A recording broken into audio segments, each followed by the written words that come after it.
Fire erupts in Trump Tower, liberal makes disgusting wish that has people sickened. A fire broke out in Trump Tower in Manhattan over the weekend, and a liberal mental health professional expressed his sick wishes. It has people across the country outraged. This Saturday a fire started on the 50th floor of the New York Trump Tower. The upper floors of the building are apartments. New York firefighters carefully searched the floors to combat the flames and locate civilians. Sadly, 4 people were confirmed injured and 1 man died. According to the FDNY, the entire apartment was on fire. Investigators are at work uncovering the cause of the fire. A 67-year-old male, identified as Todd Brassner, was found unconscious and unresponsive on the 50th floor by New York City firefighters, police said. He was transported to Mount Sinai Roosevelt Hospital, where he was pronounced dead. "We found fire on the 50th floor of the building," FDNY Commissioner Daniele Negro said. The apartment was entirely on fire. Members pushed in heroically, they were knocking down the fire and found one occupant of the apartment who was in critical condition. Negro went on to describe the fire as difficult and said the high-rise had a considerable amount of smoke.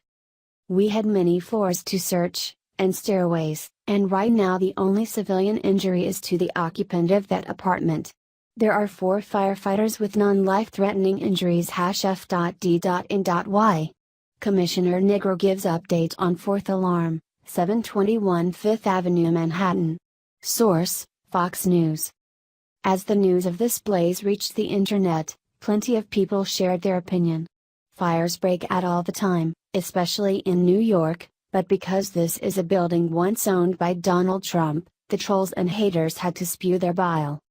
Trump Tower is occupied by many people. It is a popular hotel and meeting venue. The building also provides apartments for residents on the higher floors. Many people were in danger when this fire broke out.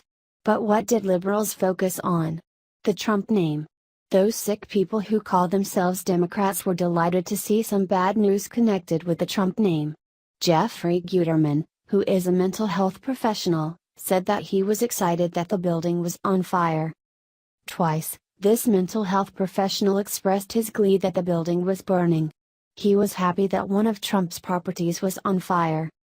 If this sounds bizarre to you, congratulations, you're a normal human being. Guterman, and everyone like him, is not.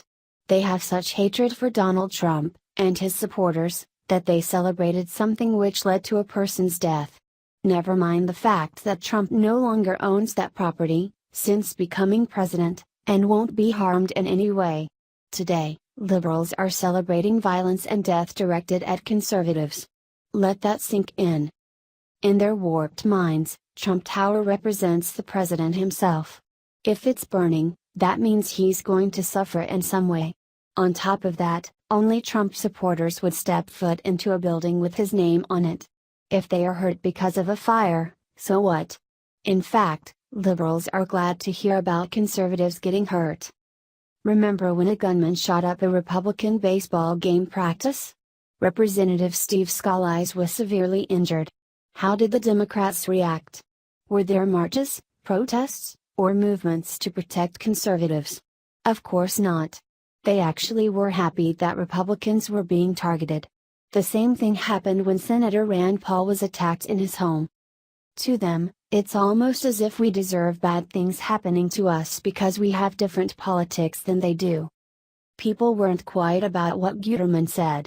They were quick to call him out on his horrific sentiments. Needless to say, enough decent people spoke out on this liberal's toxic tweets. He took down both, just to prevent more backlash. That's a minor win. He was willing to acknowledge how upset people got over his statements. But rest assured, he and many other liberals hold to these attitudes. They want to inflict violence against conservatives. That's why they applaud shooters who attack us or mobs like Antifa who go after our peaceful rallies. The left won't stop until we are bullied into silence. They want to intimidate millions of Americans, robbing us of our freedoms. It won't just stop with the Second Amendment. They will continue to attack us until our freedom of speech, freedom of religion, and every other is gone. If we try to resist, they sick their violent dogs on us. Only when they are rejected from office will we see these campaigns end.